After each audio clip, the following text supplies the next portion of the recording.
ভাবি, আপনি তো একটা global online digital marketing business run করছেন। জি।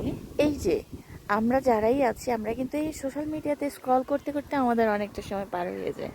তো এখন আপনার কাছে কি মনে হয়, আপনিও তো আগে এই সময়টা পার করতেন, এই যে বিজনেসটা রান করতেছেন, এই সময়টার মধ্যে কিভাবে আপনি বিজনেসটাকে রান করতে পারছেন? আচ্ছা, আমিও এক সময় মানে শুধুমাত্র মোবাইলে স্ক্রল করতাম, অন্যের ভিডিও দেখতাম, ইউটিউব দেখতাম, অন্যের সফলতা দেখতাম, কিন্তু নিজের জন্য যে এই স্ক্রল করার মাধ্যমে যে নিজের জন্য একটা কিছু করা যায়, নিজের আইডেন্টিটি তৈরি করা যায়, নিজে মানে ইনকাম করা সম্ভব, সেটা আসলে আমি তখন বুঝি নাই। তো এরকম একদিন স্ক্রল করতে করতে আমার এক ফ্রেন্ডের ভিডিও আমার সামনে আসে। তারপর ওকে আমি জিজ্ঞেস করলাম যে কি এটা, যে বিদেশ বিষয়টা কি। পরে সে আমাকে বিস্তারিত বললো আমাদের এটা গ্লোবাল বিজনেস, যে কোনো সময় যে কোনো জায়গা থেকে এই বিজনেসটা করা যায়।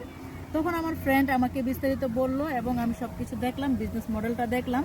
দেখার পরে আমার মনে হচ্ছিল যে আমি যেই টাইমটা শুধুমাত্র মোবাইলে স্ক্রল করে কাটাই, ওই টাইমেই আমি একটা স্মার্ট আর্ন করতে পারবো এবং আমার ফ্যামিলিকে পর্যাপ্ত সময় দিতে পারবো এবং অর্থনৈতিকভাবে আমার ফ্যামিলিকে আমি সাহায্য করতে পারবো।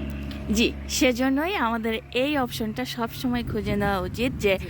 অন্যের ভিডিও দেখবো না, নিজেই সেই সময়টাকে কাজে লেগে একটা স্মার্ট ইনকাম করব। Thank thank you. ইউ।